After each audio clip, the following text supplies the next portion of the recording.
ทำบุญเฮือตานรักษาศีลเมตตาภาวนาของชาวพุทธเฮาตั้งหลายเขาก็มีวิธีหลายๆหลากหลายวิธีโดยเฉพาะ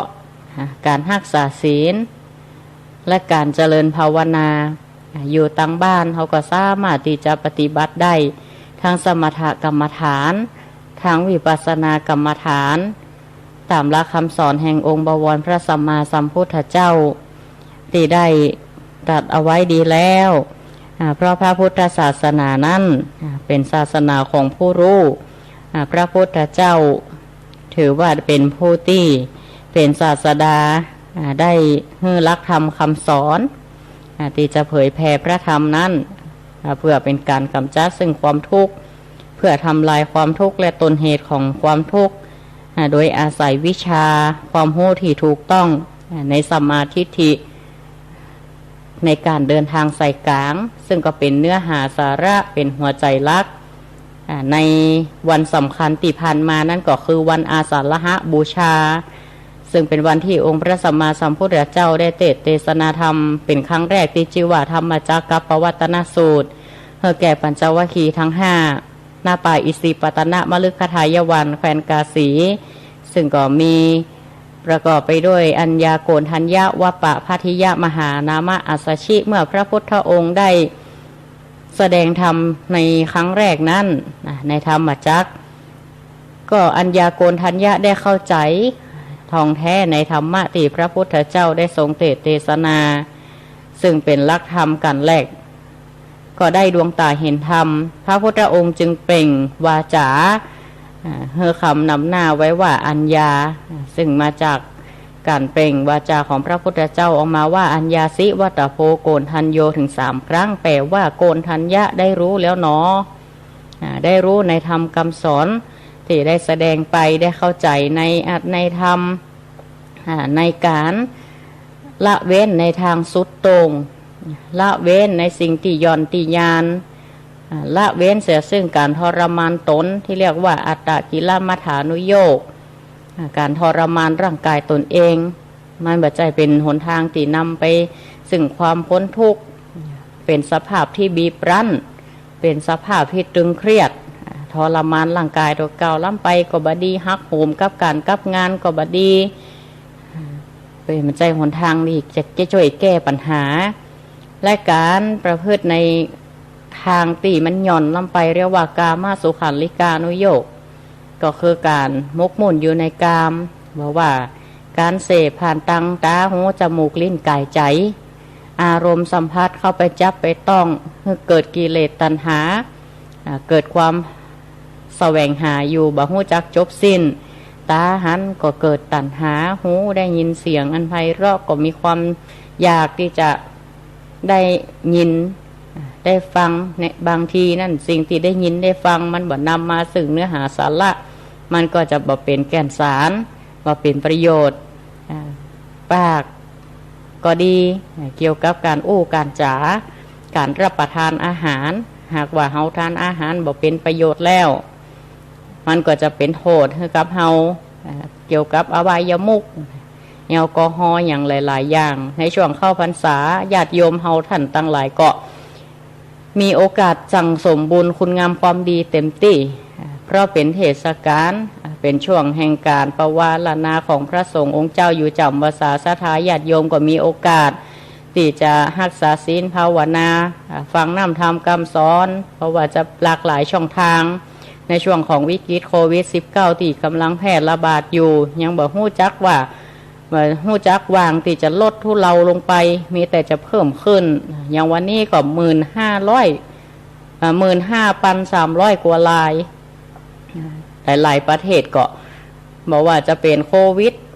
หรือแม้กระทั่งภัยธรรมชาติที่เห็นประเทศจีนก็เจอกับพายุหลายๆลูกด้วยกันบอกว่าจะเป็นพายุไต้ฝุ่นพายุฝน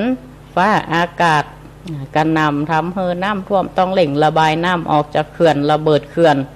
บ้านเฮือนได้รับผลกระทบเสียหายคนก็ล้มตายเป็นจำนวนมากและยังมีหลายประเทศเพราะว่าจะเป็นเยอรมันก็ดีอินเดียที่ได้รับผลกระทบของภัยธรรมชาติ แต่ญาติโยมเฮาอยู่ในปฏิรูปประเทศอยู่ในภูมิประเทศอันควรบ้านเฮานี่ล้อมรอบไปด้วยภูเขาเป็นกำแพงเป็นป้อมปราการอย่างดี ถึงแม้มันจะรุนแรงแต่หากว่ามาโดนกับหม่อนดอยภูเขาอย่างหลายๆอย่างจากนักมันก็เป็นเบาไปมันก็บ่สร้างความเสียหายอย่างรุนแรงแต่ว่าอันนี้ก็การอยู่ในภูมิประเทศอันควรการอยู่ในปฏิรูปประเทศมีห่วงโซ่อาหารมีแหล่งอาหารอุดมสมบูรณ์ทรัพยากรสิ่งแวดล้อมมีบุคคลเป็นที่สบายมีธรรมะเป็นที่สบายเอื้อโอกาสในการสั่งสมคุณงามความดีให้เกิดขึ้นพระพุทธองค์ทรงแสดงพระธรรมเทศนาอันเป็นหนทางแห่งการดับทุกข์ได้ทรงแสดงในเรื่องของมรรคมีองค์8ให้เดินในทางสายกลางที่พอดีที่เหมาะสมมีสัมมาทิฏฐิเป็นเบื้องต้นเพื่อให้เกิดสติเกิดปัญญาโกณฑัญญพราหมณ์ได้เข้าใจแล้วก็ขออุปสมบทในพระพุทธศาสนาเป็นพระสงฆ์รูปแรกเป็นวันตีรัตนตรัยครบองค์3มีพระพุทธพระธรรมพระสงฆ์พร้อมกันในวันนี้ก็เป็นวันอาสาฬหบูชาติผ่านมาแล้วดังนั้นอาตมาภาพเพื่อเป็นการเริ่มต้นในช่วงรายการมรดกธรรมพื้นเมืองก็ได้ยิบยกพระธรรมเทศนาอันเป็นพระธรรมกันแรกหรือพวกแรกในพระพุทธศาสนาที่พระพุทธเจ้าได้แสดงแก่เหล่าปัญจวัคคีย์ทั้ง5และได้ดวงตาเห็นธรรมขออุปสมบทในพระพุทธศาสนาต่อมาก็บรรลุเป็นพระอรหันต์อาตมาภาพก็จะได้แสดงพระธรรมเทศนาพื้นเมืองเรื่องธรรมจักรกับปวัตตนสูตรก็ไปนี้ก็ขอญาติโยมทุกท่านดังอกตั้งใจสดับรับฟังพระธรรมเทศนาเป็นลำดับต่อไป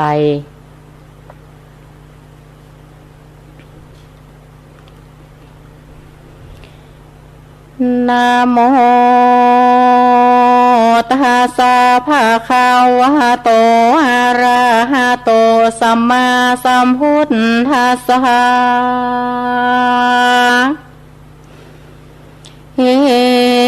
วัมเมสุตังเอกังสัมมายังภะคะวะภารานะสิยังวิหารติหิสิปตาเนมิคาทายติเอวัมเมสุตังโสตินตันติอาทิกังนิตานาวัจนังกมีต้นว่าเอวัมเมสุตังเป็นนิตานาวาจานาแห่งโสดอันนี้อันมหานันตาเห็นเจ้าตนเป็นธรรมกัตถิกา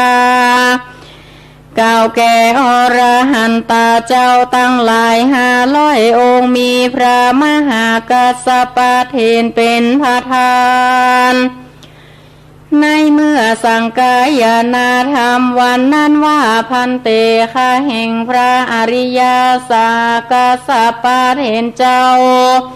หิตังธรรมจักกปวัตตนาโสตังอันว่าธรรมจักกปวัตตนาโสตอันนี้อ่า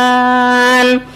ข้าชื่อว่าอนันตาหากใดสาดามหาฟังมาแต่ข้าอุกแก้วเก่าคือว่าปากแห่งพระพุทธเจ้าโดยอาการดังข้าจากวิสาจนาไปนานี่แลนะเฮกังสามหายังมีกาลาคำหนึ่งสาปัญญูพระพุทธเจ้าตนมีภากัญญาธรรมหันงามอยู่สำราญในป่าอิสิปตันมีคาถายาเป็นตีเฮออภัยแก่เนื้อสัตว์ตั้งหลายมีที่จิมกลายเวียงปาราณสีพามาน500 เจนคาธาโนตตาระโคภาควาปัญจวัคคีเยพีโคหามันเตสีในกาลานั้นพระพุทธเจ้าก็จะกล่าวซึ่งปัญจวัคคีพีโคหาตนโดยกรรมว่าเทวามีพิขเวดุราพีโคตั้งหลายโกฏหาก2 ประการ นักบวชบอกควรเสมีพามานภาการสันได้จาขีญาณประกอบด้วยสูงหันติดของในกามากลตั้งหลายหันเป็นกิเลสกามและวัตถุกามปวงอันลามกาถอยยอผักเป็นของเจ้าปุถโธจานาบ่เป็นของอริยเจ้าอันบ่เป็นพโยจนะสักอันภาการนึ่งขีญาณประกอบไปด้วยเปียนอันกระทำลำบากแก่ตนเป็นดังอัญญาติทีจีป่วยในกาลาราโดฮอนป้อยดังไฟไว้ไปหน้าไปหลังข้างซ้ายข้างขวาแล้วเข้าไปนั่งอยู่ในระแวกวางกองไฟไปบนกองห้อนโดยรัศมีพระอาทิตย์ปฏิบัติตนอันนี้บ่เป็นกองปฏิบัติแห่งอริยเจ้าตั้งหลายกระทำแล้วบ่เป็นกลและพโยจนาสักหันแลเฮเตพิคาเวอุโพอันเตอโนปาคามามาชิมาปฏิปทาโดราภิกขุตั้งหลายพระตถาคตาปฏิบัติเข้าไปสู่โกฏากสองอันนี้อยู่ในตามกลางเกือบ่เคร่งนักบ่ยันนักก็จริงได้ทารัตพญาสาปัญญูตัญญา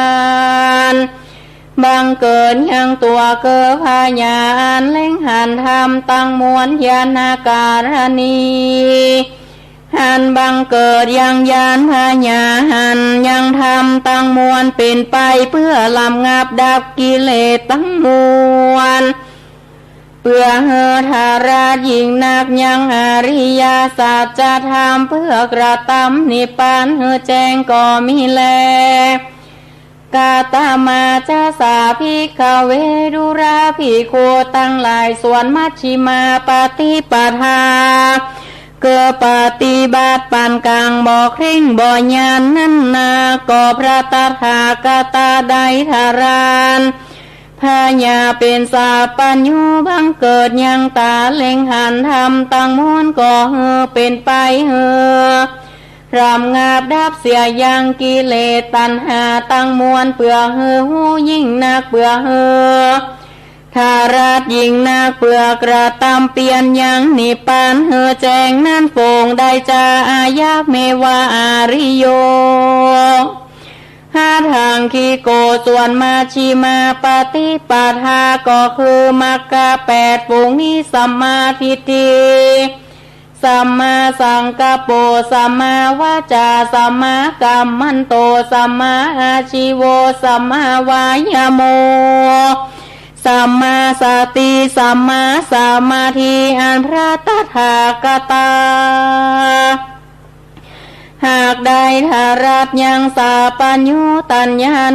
บังเกิดยังตาเกิดพญาอันเล่งหันธรรมที่ได้ทาราตั้งมวลอัน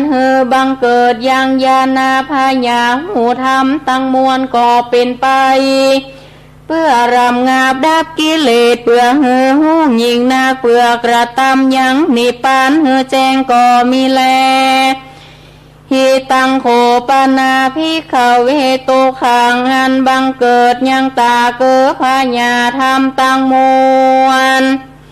หิตังโคปนาภิกขเวโตขังอริยสัจจังภิกขเวโดราภิกขุตั้งหลายส่วนอริยสัจจานั้นเกิดปฏิสนธิกำเนิดเกิดมาแห่งสัตว์ตั้งหลายหันเป็นทุกข์มากนักตั้งแต่เกิดในท้องแม่ขี้ญาอันจากได้ยินก็บ่มีเตียนยอมได้เสวยทุกข์ในตนในใจบ่ขาดสายเป็นดังโยในโลกันตานรกนั่นแหละนะแม้นว่าจะราเท่าแก่ก็เป็นทุกข์แม้นว่าเปียทีอันเกิดในตนตั้งมวลก็เป็นทุกข์แม้นว่ามรณะ การโจตีตายแตกมั่งแห่งขันตั้งหาก็เป็นโตขีญาประกอบไปโดยผู้อื่นมาจังตนก็เป็นโตการได้ปัดพรากจากของตีหักก็เป็นโตผ่านใครได้ว่าโทอันใดและบ่ได้ตามความผาตนานั่นก็เป็นโตสังกิเตนะปัจโจปาตานาขันธาตุขาขีญาอันบังเกิดยังขันธาตั้งหาเกโรปะขันธาเวตนาขันธาสัญญาขันธาสังขาราขันธาวิญญาณขันธาก็เป็นโตมากนักอิตั้งโคปนาพิกเวโตคาสโมทายังอริยสัจจังยายังตัณหาปุโนปาวิการหันติดุราภิกขุตั้งหลายโตคาสโมตายาสัจจาเกิดทำจากฝูงนี้สิ่งเดียวและฝูงได้จาส่วนตัณหาอันมีปกติบังเกิดยังบนภาวะเกิดวิบากโคตรูปประกอบไปโดยนันที่ราคายินดีในภาวะติเกิดนั้นเป็นไปในกามคุณภาวะตัณหาอันเป็นไปโดยทิฏฐิอันถือเอาโดยกรรมว่าโลกนี้มันเที่ยงวิภาวะตัณหาอันเป็นไปโดยอุเฉกทิฏฐิอันถือเอาโดยกรรมว่าโลกนี้เสี่ยงเสียขาดภิกขเวดุราภิกขุตั้งหลายอันส่วนว่าโตคานิโรธาสัจจะคือธรรมจาดนั้นรำงับดับเสียยังราคะตัณหาสิ่งเดียวธรรมอันใดเป็นเหตุละเสียยังกิเลสตัณหาตั้งมวลก็ดีธรรมอันเป็นเหตุพ้นจากตกตั้งมวลก็ดีธรรมอันใดเป็นเหตุกระทำบ่มีหาลายใจคลองในตัณหาตั้งมวลธรรมอันใดชื่อว่านิโรธาอริยสัจจากล่าวคือนิพพานสิ่งเดียวอีตั้งโคปนาภิกขเวดุราภิกขุตั้งหลายก็ได้อาถังคีกามากแปดภาการฝูงนี้สิ่งเดียวและฝูงได้จาก็คือได้สัมมาทิฏฐิสัมมาสังกัปโปสัมมาวาจาสัมมากัมมันโตสัมมาอาชีโวสัมมาวายโมสัมมาสติสัมมาสมาธิพระพุทธเจ้าสำแดงยังอริยสัจธรรมตั้งสี่ประการตินีจากสำแดงญาณพญานเป็นไปในสัจจะตั้งสี่นั้นหากเป็นสามคือสัจจญาณกิจจญาณกัตตญาณว่าอันส่วนว่าจะคงเกิดพญานเล็งหันธรรมตั้งมวลก็เกิดมีแก่พระตถาคตาวิชาพญานโหธรรมตั้งมวลวิเศษยิ่งนางก็เกิดมีแก่พระตถาคตาโลโกราสมีเกิดพญาหันรุ่งเรืองส่องแจ้งหันธรรมตั้งมวลก็เกิดมีแก่พระตถาคตาในธรรมตั้งหลายอันพระตถาคตาบ่ได้ฟังในสำนักแห่งปุคลาผู้ใดผู้หนึ่งในกาลเมื่อก่อนก็โดยอาการว่าตุกตั้งมวลฝูงนี้ชื่อว่าโตคาอริยสัจจะและส่วนตาคือพญาลิงหันธรรมตั้งมวลก็เกิดมีแก่พระตถาคตาพญาอันหูยังธรรมประกอบไปโดยภาการต่างๆก็เกิดมีแก่พระตถาคตาปุคลาภูมิเปิงแขวดกฎหมายหูและตั้งโคปานิทางโตขังโดการาภิโคตั้งหลายตาคือพญาหันเล็งหันธรรมตั้งมวลก็เกิดมีแก่พระตถาคตาพญาอันหูยังธรรมวิเศษยิ่งนักก็เกิดมีแก่พระตถาคตารัศมีเกิดพญาหันรุ่งเรืองหันส่องแจ้งหันธรรมตั้งมวลก็เกิดมีแก่พระตถาคตาในธรรมตั้งหลายอันพระตถาคตาบ่ได้ฟังในสำนักแห่งปุคลา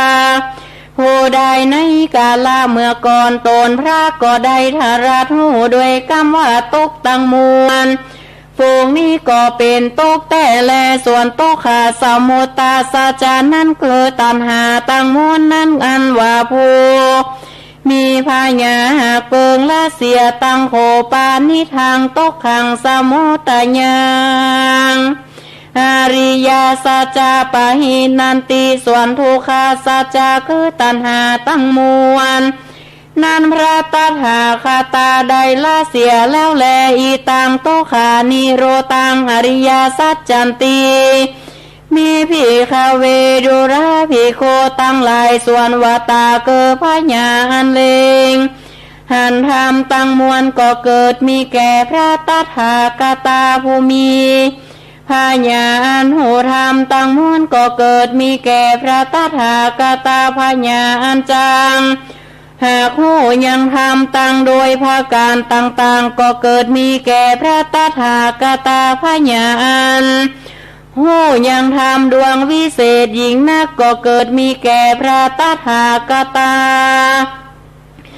ราสมีคือพญาอันรุ่งเรืองส่องแจ้งอันธรรมตั้งมวลก็เกิดแก่พระตถาคตา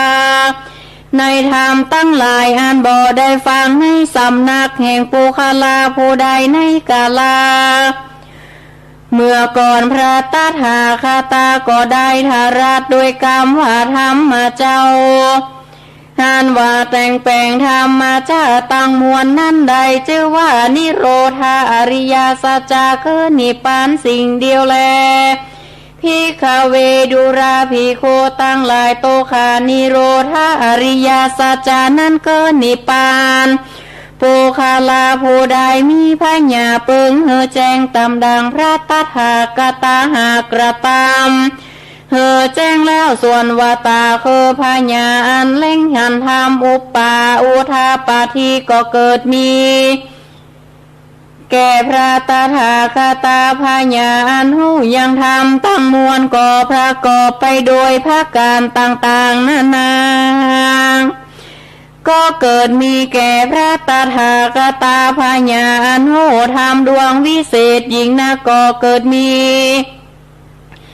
แก่พระตถาคตารัศมีคือพญาปัญญารุ่งเรืองส่องแจ้งอันธรรมตั้งหลายก็เกิดมีแก่พระตถาคตาอันบ่ได้ฟังในสำนักแห่งผู้ใดในกาลเมื่อก่อนก็โดยกรรมว่าปฏิบัติเข้าโสนิพพานนั้นได้ชื่อว่าตุขานิโรธาคามินีปฏิปทาตั้งโคปานิทังทุขานิโรธาคามินีปฏิปทาอริยสัจจังภาเวตาพันติภิกขเวดุราภิกขุตั้งหลายส่วนต่างปฏิบัติเข้าโสนิพพานอันนั้นปุคลาผู้มีพญาหากเบิงปฏิบัติแต่และนาภิกขเวดุราภิกขุตั้งหลายส่วนอันว่าตาเกิดพญาอันเล็งหันธรรมตั้งมวลก็เกิดมีแก่พระตถาคตาพญาหูธรรมตั้งมวลก็เกิดมีแก่พระตถาคตาอันตนหากได้พญาอันหูธรรมโดยภาการต่างๆก็เกิดมีแก่พระตถาคตาพญาอันหูยังธรรมอันยิ่งนักก็เกิดมีแก่พระตถาคตารัศมีคือพญาอันรุ่งเรืองส่องแจ้งอันยังธรรมก็เกิดมีแก่พระตถาคตาอันบ่ได้ฟังในสำนักแห่งปุคลาผู้ใดผู้หนึ่งในกาลเมื่อก่อนพระตถาคตาหากใดทาราชโดยกรรมว่าโตคานิโรธาคามินีปฏิปทาพระหากใดจำเริญแล้วแลอธิบายว่าธรรมตั้งมวลอันเป็นสังฆตาก็บ่ได้เหียนและเหียนในสำนักแห่งผู้ใดและบ่ได้ฟังในสำนักแห่งผู้ใดในกาลเมื่อก่อนก็มีอ่านว่าพระตถาคตาใดหาราชหูยังสัจจะตั้งสี่โดยกรรมว่าอันนี้ก็หากเป็น สมุทธสัจจะอันเป็นมากาสัจจะพญาอันหูโดยสัจธรรมตั้งสี่สันนิใดเจอว่าญาณะแลอันพญาอันหูโดยคำว่าโตคาสัจจะเป็นปริยายาปุคลาผู้ใดมีพญาเปิงแขวดกฎหมายหูสมุทธสัจจะเป็นปหาตาภาภูมิพญาเปิงละเสียอย่างนิโรธาสัจจะเป็นสาชีกาตาภาเปิงกระทำให้แจ้งแก่คนตั้งหลายมากาสัจจะเป็นภาเวตาภาเปิงจำเริญแต่และนางพญาอันหูสันนีแลได้เจอว่ากาจิยานาพญาหูโดยคำว่าโตคาก็ได้กดแขวนหูแล้วแลสมุทธสัจจะเป็นปหินาพระตถาคตาก็ได้ละเสียแล้วก็ได้กระทำเหือแจ้งแล้วมากาสัจจะเป็นภาวีตาพระก็ได้จำเริญแล้วพญาอันหูธรรมสันนิเจว่ากาตายานันพญาอันหูในธรรมตั้งสี่เป็นสามจำพวกก็โดยประการดังนี้ก็เกิดมีแก่พระตถาคตาแลอย่าว่ากี่วันจะมีพิขเวหิมีโสจตุอริยสัจเจโสเอวันติพิขเวดุราภิกขุตั้งหลายส่วนญาณพญาอันลิงหันธรรมตั้งมวลกวนแก่อันนี้ในอริยสัจธรรมตั้งหลายสี่จำพวกฝูงนี้คือปริวัตตาสัญญากัตตญาณหานมีอาการใด12เกิดโตคาสัจจะทุกขาปิบาลิโยยะโตคาปริญญาตาโทคาสมุทัยาปหาตาภาสมุทัยาปะหินาหาโรธาสัจจานิโรธาสัจจานิโรธาสัจฉิกาตภา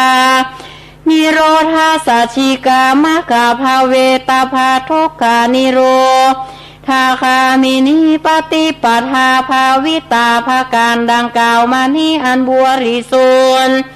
ยิ่งนาก็บ่เกิดมีแก่พระตถาคตาเตือนยาว่ากี่วันจะทาราบใดดังอ่านนาว่าปัญจายาสิ่งพระตถาคตาปฏิบัติสิ่งเดียวทาราบนั้นว่าใด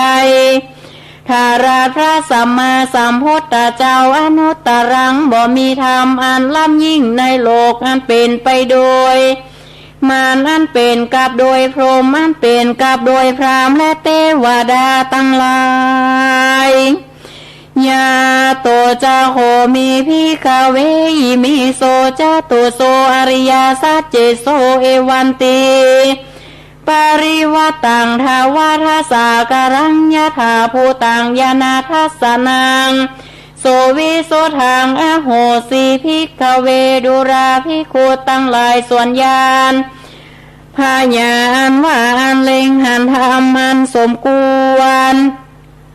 แก่อันมีในอริยสัจธรรมตั้งสี่จำพวกฝูงนี้อันเป็นวาริกาตาวาทาสีจำพวกอันนี้ในอาการ12โดยภาคการดังนี้อันบริสุทธิ์ดีนักก็เกิดมีแก่พระตถาคตายะโคเจ้าโคในกาลานั้นปัญจญาสิ่งพระตถาคตาก็เฮอปฏิญาณด้วยคำว่าใดทารัสสัมมาสัมพุทธาอันใดตรัสหูยังธรรมตั้งสี่อนุตตรังเป็นอันพระเสริฐล้ำเลิศกว่าธรรมตั้งหลายในโลกตั้งมวลอันเป็นไปโดยเทวโลกอันเป็นกับโดยมานั่นเป็นกับโดยพรหมอันเป็นไปโดยสามณพราหมณ์และโมคลและเทวดาตั้งหลายญาณันจะมีวัตสนังโอทัปปาทีดุราภิกขุตั้งหลายส่วนญาณพญาอันเล่งหันธรรมมาจากตั้งมวลก็เกิดมีแก่พระตถาคตาโดยอาการว่าวิมุตติธรรมอรหันตาภาละเกสัพปัญญูตัญญาณแห่งพระตถาคตาอโกปเมอานิกิเลสตัณหาบ่มาล้างเสียได้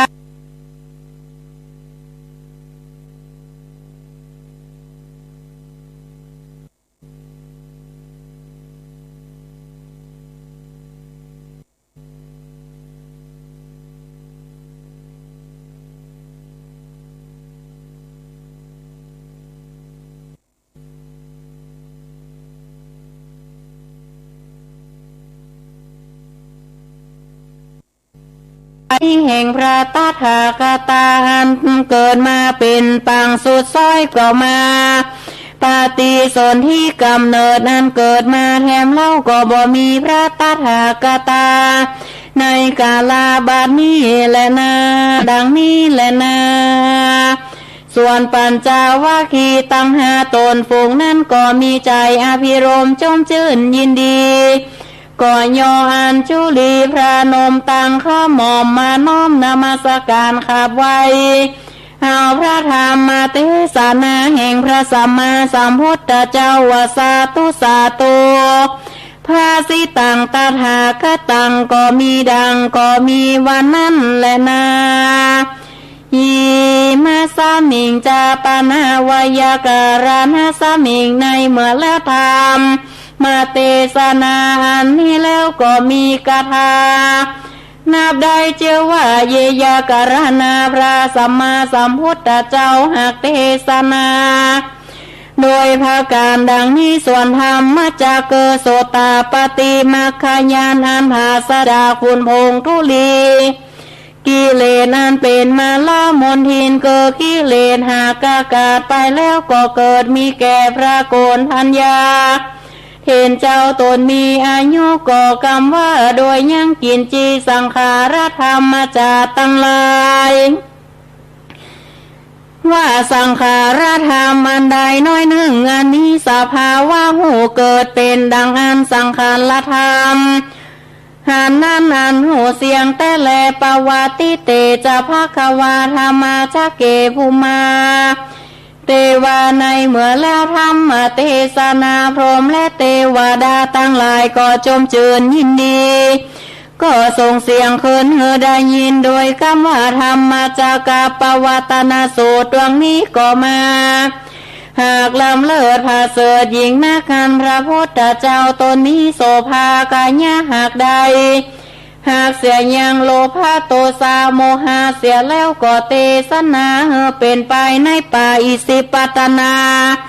มีคาถาญาวันนั้นเป็นติมีติจิมกายเวียงปาราณสีพรหม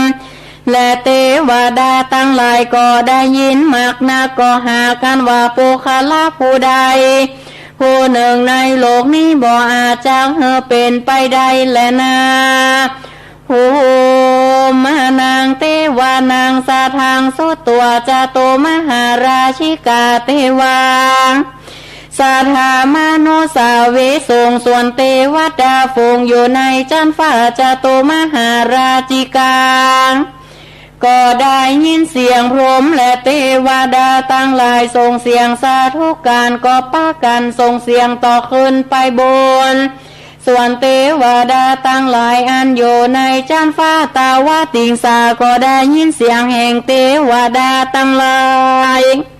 อันอยู่ในจันฟ้าจะโตมหาราชิกานั้นก็ส่งเสียงขึ้นไปบนหันว่าเทวดาในจันยามาได้ยินเสียงแห่งเทวดาตั้งหลายอันอยู่ในจันฟ้าตาวาติงสาก็ส่งเสียงขึ้นไปบนส่วนเทวดาตั้งหลายอันอยู่ในจันฟ้าโตสีดาก็ได้ยินแล้วก็ส่งเสียงขึ้นไปบนแหมเล่ายามนั้นเทวดาตั้งหลายอันอยู่ในจันฟ้านิมานรตีก็ได้ยินเสียงสาธุการอันนั้นแล้วก็ซ้ำส่งเสียงขึ้นไปบนแหมเล่าส่วนเทวดาตั้งหลายอันอยู่ในจันฟ้าพรหมปริสัจจาก็ปากันส่งเสียงขึ้นไปบนแหมทัดนั้นเล่าพรหมตั้งหลายอันอยู่จันฟ้ามหาพรหมได้ยินเสียงแห่งพรหมตั้งหลายอันอยู่ในจันพรหมปโรหิตาก็ส่งเสียงขึ้นไปบนและนาส่วนว่าพรหมตั้งหลายอันอยู่ในจันฟ้าปริตาภาก็ได้ยินเสียงอันนั้นแล้วก็ส่งเสียงขึ้นไปบนส่วนว่าพรหมตั้งหลายอยู่จันฟ้าปามานาอัปปามานาภาก็ได้ยินเสียงพรหมตั้งหลายอันอยู่จันฟ้าปริตาภานั้นแล้วก็ส่งเสียงต่อกันขึ้นไปบนส่วนว่าพรหมตั้งหลายอันอยู่จันฟ้าภัสราหากใด ยินเสียงนั้นแล้วก็ส่งเสียงขึ้นไปบนยามนั้นพร้อมตั้งหลายอันอยู่ใน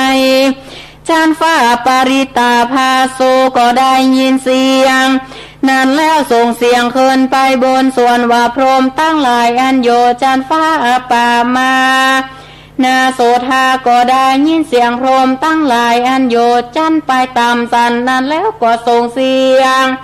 ขึ้นไปบนป่ามานาพานางเทวานางสาทางสดตัวส่วนพรหมตั้งหลายก็มาอันอยู่ในจันฟ้าโสภากินหากาก็ได้ยินเสียงมาจากยางพรหมตั้งหลายก็ส่งเสียงขึ้นไปบนโสภากินหานางเทวานางสาทางสดตัวส่วนพรหมตั้งหลายอันอยู่จันฟ้าวิหาก็ได้ยินเสียงนั้นก็ส่งเสียงขึ้นไปบนแถมเล่ายามน้ำพร้อมตั้งหลายอันอยู่ในจันฟ้าอาตาปาก็ได้ยินเสียงแห่งพรหมตั้งหลายก็ส่งเสียงขึ้นไปบนส่วนพรหมตั้งหลายอันอยู่จันฟ้าสุทัสสานั้นได้ยินเสียงแห่งพรหมตั้งหลายอันอยู่ในจันฟ้าอาตาปาก็ส่งเสียงขึ้นไปบนและส่วนพรหมตั้งหลายอันอยู่จันฟ้าสุทัสสีได้ยินเสียงพรหมสันนั้นก็ส่งเสียงขึ้นไปบนโสภากินหานางเทวานางสาตังโสตัวส่วนพรหมตั้งหลายอันอยู่ในจันฟ้าอาการนิทาก็ส่งเสียงขึ้นไปบนส่งเสียงต่อกันไปมาเป็นลำดามสามปากามปีต่างไปลุ่มไปบนสามปาเวทีก็สนันวันไหวรอจุกำจุปายก็มีแลส่วนโอภาราสามีอันรุ่งเรืองส่องแจงพระเสริฐลำเลิศกว้างขวางยิ่งนักหาพามานบ่ได้หลวงคามอนุภาวะแห่งเทวดาตั้งหลายและพรหมตั้งหลายก็พากฏเกิดมีในโลกนี้โดยอานุภาพแห่งพระพุทธเจ้าก็มีในกาลายามนั้นแลนาหาทาโขภควาอุทาเนสีอุตานางอุตาเนสีในกาลานั้นพระพุทธเจ้าก็นำเอายังอุทานกถาหานิว่าโพดูการาโพโกนทัญญาหัวแต่แล้วว่าอ่านได้เจอว่าโกนทัญญาเห็นเจ้าก็โดยพระการดังกล่าวมานี่แลนาฮีโดยมีแต่แลพระพุทธเจ้าตั้งหลายกันว่าได้ทารัตพญาสาปัญญูตัญญาแล้วเตียนยอมเตสนาธรรมมาจากดวงนี้ก่อนทำตั้งหลายเหตุดังอันพระโกตามเจ้าแห่งเฮาก็ได้ทาราสาปัญญูเป็นพระพุทธเจ้าแล้วสหปฏิมหาพรหมก็อาราธนาขอซึ่งพระพุทธเจ้าก็เพื่อเฮเตสนาธรรมในกาลนั้นพระพุทธเจ้าก็เตสนายังธรรมจากกัปวัตตนสูตรอันนี้แก่ปัญจวัคคีย์5ตนในป่าอิสิปตนามีกาตายะในป่าเตนั้นในเดือน10เพ็งอันเป็นข่าววาสาในเมื่อแล้วธรรมจากกัปวัตตนสูตรอันนี้ลำดามปัญจวัคคีย์5ตนส่วนโกนทัญญาเทนเจ้าก็เทิงโสตาปฏิภาลาเม่นสรมตั้งหลายอันมากนักพามานว่าใด18โกฏก็ได้เทิงมากาภาลาธรรมตั้งหลายเหตุได้ฟังธรรมจากกัปวัตตนสูตรอันนี้พระพุทธเจ้าหากเทศนาก่อนทำตั้งมวลพระการหนึ่งผู้ใดได้สั่งธรรมดวงนี้ก็มีภาลาอานิสงส์อันกว้างขวางมากนักก็มีโดยพระการดังกล่าวมานี่แหละนะธรรมจากกัปวัตตนสูตรตังนิธิตังขีญาอันกล่าวยังธรรมจากกัปวัตตนสูตรก็บังคมสมเร็จเสร็จแล้วตอนนี้ก่อนแล้วลำดับพระธรรมเทศนาเรื่องธรรมจักรกัปวัตตนสูตรก็เสร็จสิ้นบัวระมวลตามถ้อยกระบวนธรรม ที่ได้แสดงธรรมมาแต่ต้นให้กับศรัทธาญาติโยมพ่ออุ้ยแม่อุ้ยลุงป้านะอาศรัทธาต่างหลายที่ได้สดับรับฟังในช่วงของมรดกธรรมพื้นเมืองก็เขาก็จะได้มาปะกันทุกๆวันจันทร์เวลา 16 นาฬิกาถึง 17 นาฬิกาตอนนี้ก็จัดอยู่ที่วัดดอนจันทร์ตำบลเวียงกาหลงอำเภอเวียงป่าเป้าจังหวัดเชียงรายซึ่งพระธรรมเทศนาเรื่องธรรมจักรปวัตนสูตรนี้ก็มีเนื้อหาสาระที่มีธรรมะเป็นหลักเพื่อเดินทางในหลักธรรมแห่งทางสายกลางบะเข่งล่ำไปบะยอนบะยานล่ำไปเพราะสิ่งเหล่านี้เป็นหนทางติดสุดตรงหากเสพเข้าไปแล้วบะสามารถที่จะพ้นจากความทุกข์ไปได้พระตถาคตหรือพระสัมมาสัมพุทธเจ้าแห่งเฮาก็เลยเทศเรื่องธรรมจักรปวัตนสูตรเป็นธรรมผูกแหลกก่อนเทศธรรมผูกใดๆตึงหมดนะเฮอแก่ปัญจวัคคีย์ตั้งห้าพระโกณทัญญะพราหมณ์ได้ดวงตาเห็นธรรมพระพุทธองค์ทรงเปล่งวาจาอัญญาสิวัตโพโกณทัญโยถึง3 ครั้งด้วยกันมีความหมายว่าโกณทัญญะได้หู้แล้วหนอได้หู้ในหลักธรรมคำสอนที่ได้แสดงธรรมไปเหมือนศรัทธาญาติโยมเฮาก็กำลังเข้าใจพองเนาะ เอาฟังกันไปตั้งแต่ต้นพระพุทธเจ้าเทศแล้วเฮาแก่ปัญจวัคคีย์ได้ดวงตาเห็นธรรมจากนั้นหมู่เทวบุตรเทวดาตั้งหลายก็โห่ห้องสาธุการกึกก้องส่งกันไปมาตั้งแต่จันจตุมหาราชิการุสิตายามาไปจนถึงจันอินจันพรหมบ่น่ะพรหมโลกได้มาสดับรับฟังสาธุการในธรรมแห่งพระตถาคตแห่งเฮาตีได้เทศให้กับปัญจวัคคีย์ทั้ง5พระพุทธเจ้าได้แสดงธรรมนี้หนึ่งในวันอาสาฬหบูชาถ้าบ้านเฮาก็เดือน10เนาะเดือน10เป็นแต่ถ้าตามปกตินี่ถ้าเฮาพอในปฏิทินนี่ก็จะตรงวันขึ้น15ค่ำเองหรอเดือน8ทัดแห่งวันก็เป็นวันเข้าวาสาที่ผ่านมาแรม1ค่ำเดือน8ไปออกวาสาแห่งกรรมก็15ค่ำเดือน11พระพุทธเจ้าได้ให้วางรากฐานได้วางหลักธรรมและบังเกิดพระสงฆ์ขึ้นเป็นสาวกที่ช่วยเผยแผ่พระธรรมคำสอนให้พระพุทธศาสนานั้นได้การกุงหุ่งเฮืองไปยังดินแดนแว่นแคว้นต่างๆรวมทั้งถึงประเทศไทยเฮาตยที่พุทธศาสนิกชนเฮาก็ได้โอกาสนำหลักธรรมคำสอนเหล่านี้มาปฏิบัติในชีวิตประจำวันให้เกิดมรรคเกิดผลก็ตามสติปัญญาตามข่มขัวพอสมควรแก่ธรรมติศรัทธาญาติโยมเฮาได้ประพฤติปฏิบัติเพราะพระธรรมคำสอนนั้นเป็นไปเพื่อให้เกิดปัญญาโดยอาศัยสติและปัญญาพระพุทธศาสนาจึงเป็นศาสนาแห่งเหตุผลเป็นศาสนาที่สามารถพิสูจน์ได้ทนต่อการพิสูจน์ทนต่อการทดลองเนาะจึงเป็นศาสนาแห่งปัญญาอาศัยพื้นฐานแห่งเหตุผลเพื่อเป็นการทำลายความทุกข์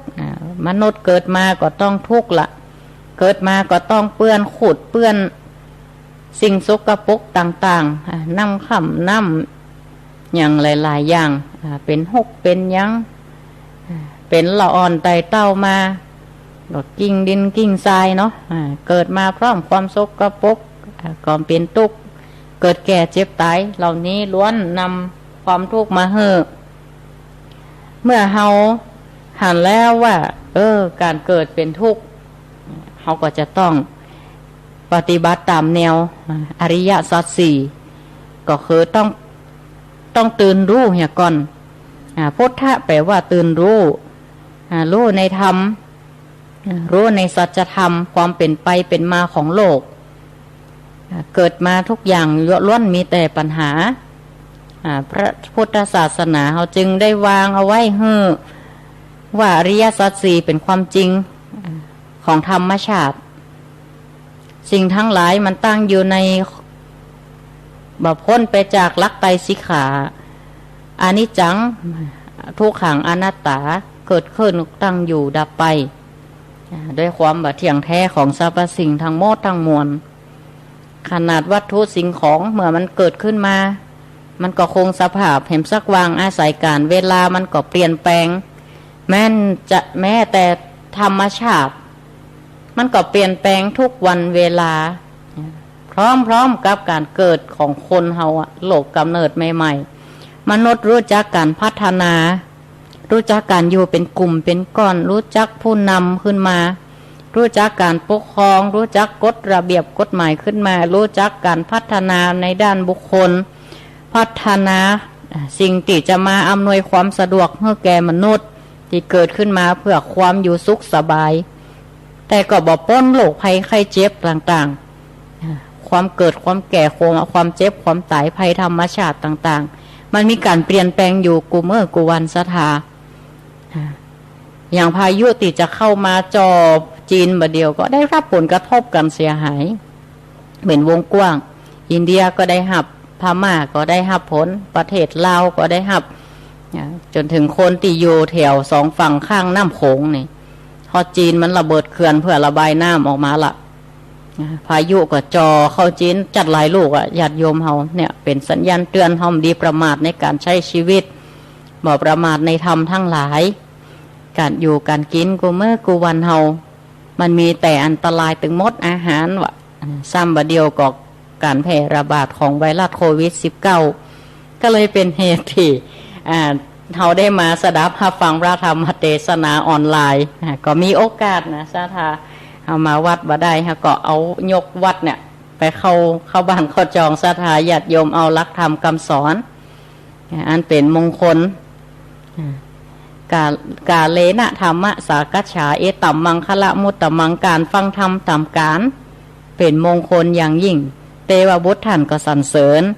เหมือนปรากฏในธรรมจักรกับปวัตตนสูตรที่อาตมาภาพได้แสดงไปแล้ว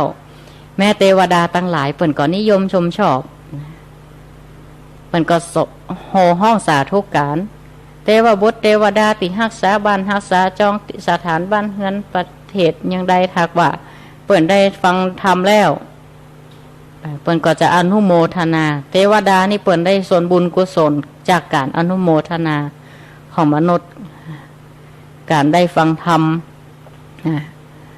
อันนี้เปิ่นก็จะปกปักรักษาคุ้มครองให้อยู่รอดปลอดภัยแต่ในการได้มนุษย์หากเสื่อมศีลธรรมแล้วบ้านเมืองก็จะฮ้อนไห้เหมือนกับครูบาอาจารย์เปิ่นได้ทำนายทายทักเอาไว้เพราะทุกสิ่งนั้นล้วนอยู่ในกฎของธรรมชาติอนิจจังทุกขังอนัตตาสุดท้ายก็เสื่อมสิ้นไปมีการเปลี่ยนแปลงอยู่บอกว่าจะเป็นสภาพดินฟ้าอากาศภูมิประเทศก็ยังมีการเคลื่อนที่มีการเปลี่ยนแปลงอยู่บ่อยครั้งหากเขาหันในสื่อต่างๆมีการหยุบของแผ่นดินว่ามีการเคลื่อนที่ของเปลือกโลกมีการปะทุของภูเขาไฟใต้ดินอันใดติบหันเขาก็ได้หันได้หู้ผ่านจากสื่อต่างๆก็ดีมันเปลี่ยนแปลงอยู่ตลอดเวลาแม่ใกล้ตัวเฮาที่สุดร่างกายของเฮาก็ยังเปลี่ยนแปลงมันเป็นลังแห่งปัญหาตั้งหลายเป็นลังของโลกตัว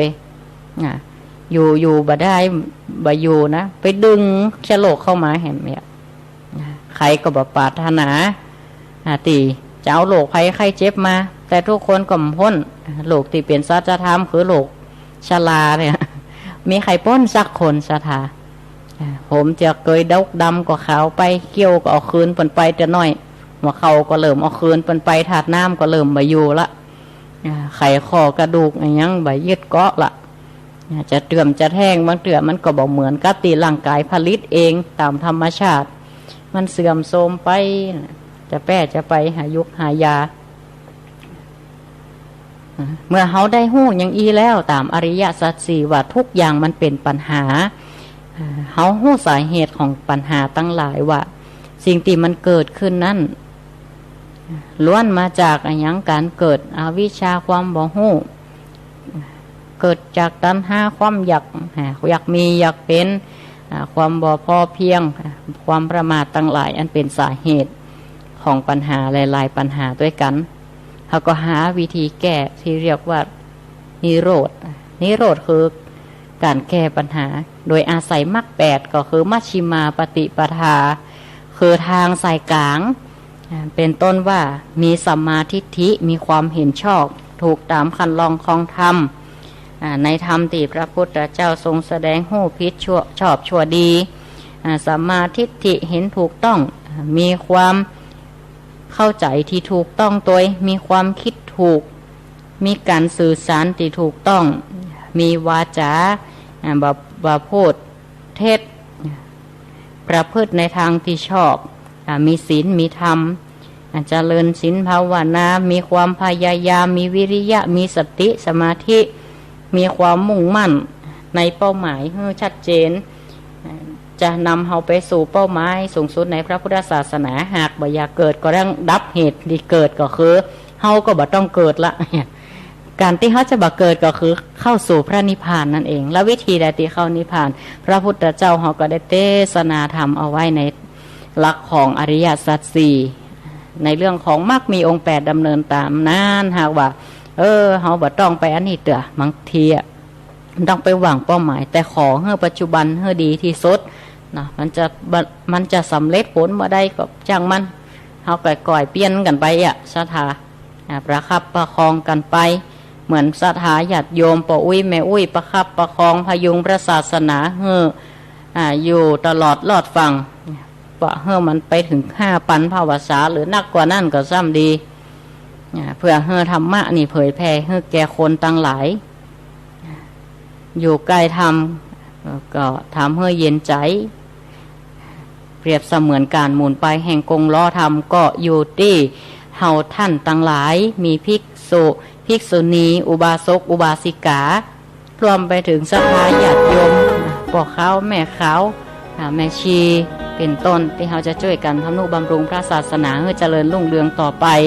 การแสดงพระธรรมเทศนาวันนี้ก็พอสมควรแก่เวลาอาตมาภาพพระครูปลัดณัฐพงศ์ทิตาวุฒศิริเจ้าอาวาสวัดดอนจันทร์ตำบลเวียงกาหลงอำเภอเวียงป่าเป้าจังหวัดเชียงรายก็ได้มาแสดงธรรมจักรปวัตนสูตรและการบรรยายธรรมก็พอสมควรแก่เวลาก็ขอทุกท่านอยู่ดีมีสุขเหมือนกันกูคู่กูคนคิดสิ่งใดปรารถนาสิ่งใดเป็นไปด้วยชอบประกอบด้วยธรรมแล้วก็ขอให้สมดังกรรมกรรมปรารถนาก็ขอให้ท่านอยู่ดีมีสุขเหมือนกันกูคู่กูคนก็ขอเจริญพร